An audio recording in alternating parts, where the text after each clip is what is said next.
Kingdom, yeah, you're going to notice there's birds flying all over the place. But if you guys want to get a better look at these birds, yeah, come on over. You're more than welcome to come over. They're only going to be here for a couple minutes, and this is pretty much something you can't see anywhere else in the world right now. So very, very cool to have you folks here. Let me explain what's going on right now. My name is Chris, and along with Ari, and who we have over here, Lisa, and Caitlin hiding in the back, we are part of a team called Winged Encounters. We are a group of avian conservationists. We work with all kinds of different birds, which includes all these guys hanging around up here. Do you guys know what kind of birds these are?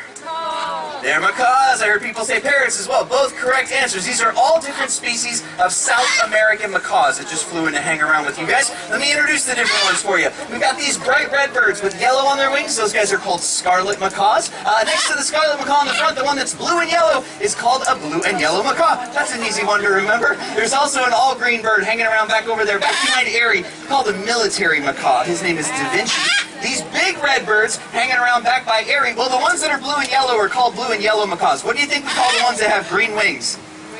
Green wing macaws, that's what they're called. Second largest species of macaw in the world, those green wing macaws. The last one I want to point out to you guys is this big little group of small blue and yellow birds that have blue on their throat that are over by Caitlin. Those birds are called blue-throated macaws. I point out the blue-throated macaws because they're actually the rarest of all the wild macaw species. So if you were to go to South America to try to find birds like this, you were looking for those little blue throats, there's less than 150 of those left in the wild right now. That's it. That's not a lot of birds. So we are partnered with a group called the World Parrot Trust. There's a breeding program for that species of bird. We're part of that. We've got 7 birds, just like those guys, that one guy out there, who are going to be going to South America to join up with the wild birds.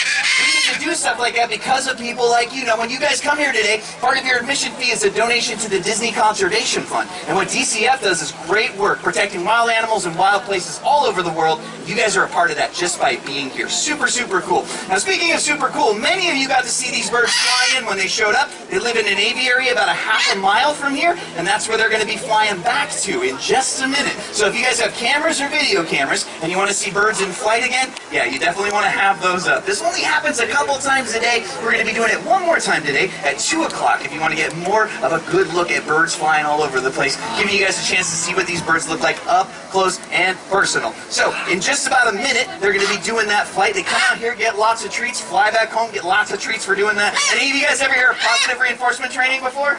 That's basically what's going on, right? The animals get a reward for every time they do something we like. They do something else, nothing happens. They do whatever they want. These guys can fly wherever they want. There's big treats waiting for them when they go to the places they like. So once you see these ladies step down off those stools, those little perches we have for the humans, that's the cue for the birds to fly home. And when they do that, they get treats. If they don't fly home at the same time, they might decide to go into trees. Either way, you guys will get a nice look at them. And they do tend to fly pretty low, so be ready for that when these guys take off. We'll be here afterwards. If you guys have any questions about anything, there's a cue. And there go the birds in flight. How cool is that? Awesome. Well, guys, thank you so much for hanging around with us and getting to meet our birds. Thank you. Very good. If you guys have any questions, come let us know. Again, more birds flying around at 2 o'clock. Otherwise, enjoy the rest of your day at Disney's Animal Kingdom. Take care, guys. Go ahead and introduce fellow Imagineers Joan Hartwig and Emily O'Brien. They're right over here. Did you guys want to come on up this much? Absolutely. Hello. And they're here to provide an overview from a storytelling standpoint, from an Imagineering standpoint, of the new Harambee Market. So with that, I will go ahead and hand it over to both of them. Thanks. I see some familiar faces from yesterday. Hi, how are you, Jumbo? Welcome to Harambee, Disney's Animal Kingdom Harambee Market.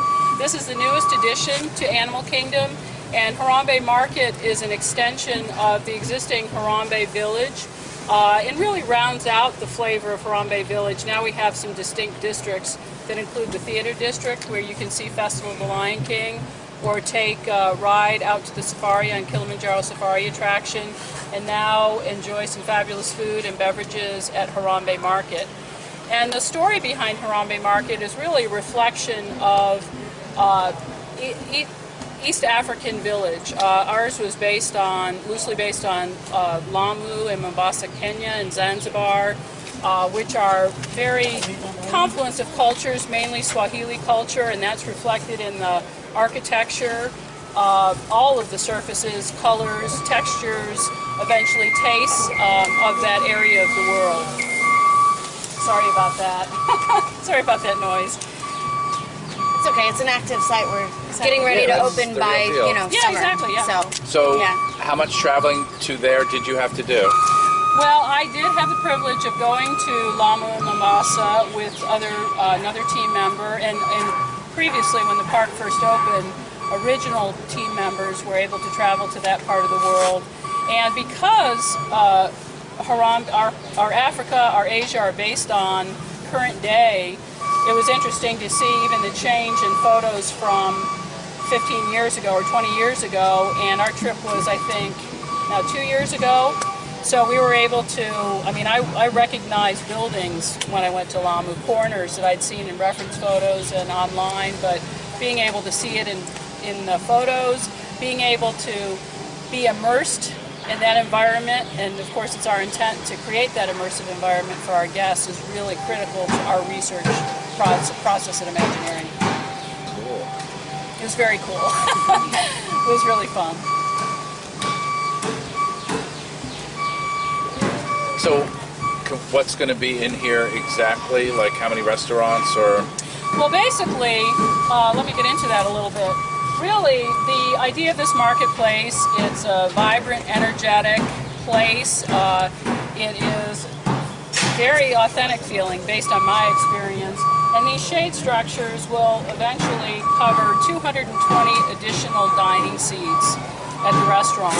And basically, we have a series of vendors that sell street food, East African street food. We have curried sausages, we have meat skewers, we have a full, really exotic drink menu based on the flavors of that part of the world.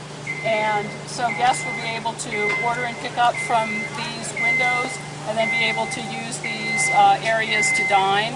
And a great opportunity, you can't see it because we've currently got scrim up on that back area, but the train that currently runs out from Africa out to Conservation Station will be able, the guests that are riding the train will be able to look into the space, and the guests that are dining out here will be able to look at the train going by too. So that's a great integration of existing property. Oh, another great addition too is that, you know, and part of all the work that we've been doing at Animal Kingdom is to improve wayfinding and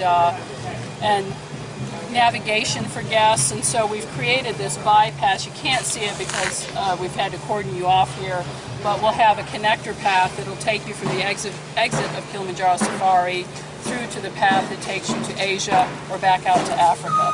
And that's a huge, huge addition to the park. Yeah, we're really trying to make it easier for our guests to find their way through this park, and trying to eliminate anywhere where you walk to a dead end and turn around and have to go back out the same way, so you can always turn a corner and find something new, discover something different. It's one of the big things that we're trying to do here.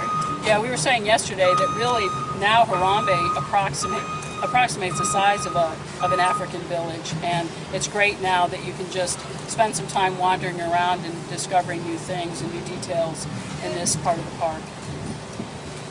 And those details come from the stuff that you saw when you were in Africa, like really touching and feeling how corners turn and all of that. And in fact, the props that you see around, we're layering that part of the story right now, were all purchased in Africa. So they're couldn't be more authentic.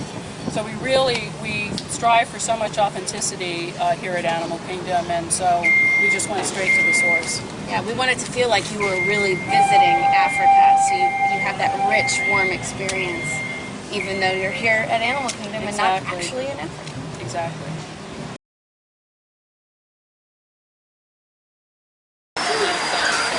I'll introduce you to my friend Katie, but I'll let her do her own introduction of what her title is, what her job here at Animal Kingdom is. Take it away. Awesome. So Jumbo, everyone, welcome to Animal Kingdom, specifically Africa. My name is Katie Marini. I'm an education manager here with Trail Operations, more specifically with animal programs. So I'm more of on the educational side of things. I oversee the curriculum base, so having my cast members directly talk to our guests and engage them with our animals and ideally inspire them to conservation action. So to give you kind of an overview of our trail, we have 3 trails all throughout here at Animal Kingdom. We have Pangani Forest here in Africa, we have the Maharaja Jungle Trek over in Asia, and then we have Rafiki's Planet Watch, which is kind of its own separate land. Each trail is very different, but all have the same overlying mission, which is to, again, engage our guests with animals and inspire them to conservation action. So to provide you an overview, we've had a lot of exciting things happen on our trail, specifically here on Pangani. We've had some new animal additions. We have 2 new baby gorillas, one of which is 7 months old and the other 8 months old. We also have a new addition of Grevy zebras, which we'll definitely take you to. We have 4 new Grevy zebras. We also have new meerkats as well, a new clan of meerkats, which is very exciting. We also did some additional work, renovation work in our African aviary, which we'll be sure to point out as well. We've done some updates with the netting as well as the wood platforms as well. We also have our Wilderness Explorer program, which some of you may be familiar with. It is quickly approaching its 2-year anniversary, which is very exciting. But this has been such a great addition to the park and just engaging our guests with animals in a fun, engaging, meaningful way. One of the greatest things about it, it's geared for groups of all ages, adults and children. There's a total of 31 different activities all throughout the park in order to engage our guests with animals. The objective is not to earn all of the badges in one day. We like to tell our guests that exploring is a lifelong journey. So in the event that they want to come back and visit us or explore in their own backyard, they can always bring their books back and earn those additional badges. So any questions so far? Awesome. So with that being said, we're going to start our walkthrough with Pangani. Feel free to pick at our brain. You'll see at every different animal location, there's a cast member there staffing it. That's intentional. We like to say that our cast are the interactive signage. So at other AZA accredited facilities, Association for Zoos and Aquariums, you'll see a lot of signage, a lot of pamphlets, in order for guests to kind of do that self-guided discovery. But here, we want the cast members to have those meaningful conversations and to draw those meaningful connections with our guests. So as we make our way through, if you have questions, please feel free to pick at their brain. That's what they're there for. They are the experts. So as we make our way through, like I said, feel free to ask any questions you may have. Feel free to ask me questions you may have, and just really take this opportunity to, really engage with our cast members and engage with our animals as well. Perfect. All right. So I have a family group of 4. You see our cast members over here in the corner. So they kind of feed off of guest questions. One right here against the wall, and then one straight back in the back.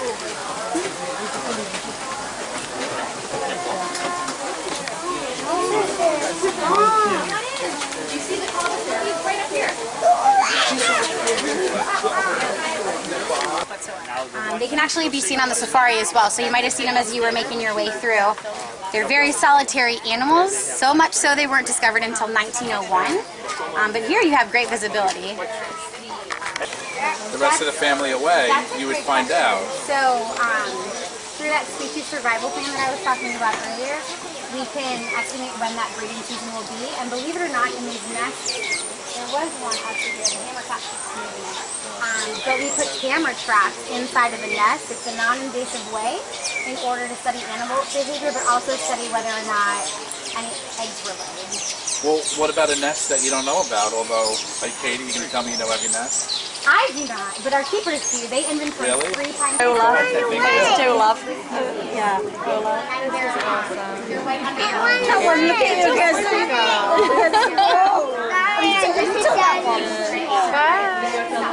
Just chilling, just wanting to kind of be in it. That one's sleeping. She's taking a nap. Look at it, toes off balloon. Look at the one on top of the rock looking around. Watching him wants to run off. He's on top of the rock looking around. Oh my gosh, she's so cute. You see him, Michael? What is he looking for? What is he looking for? All the other meerkats in the area. This one is a 9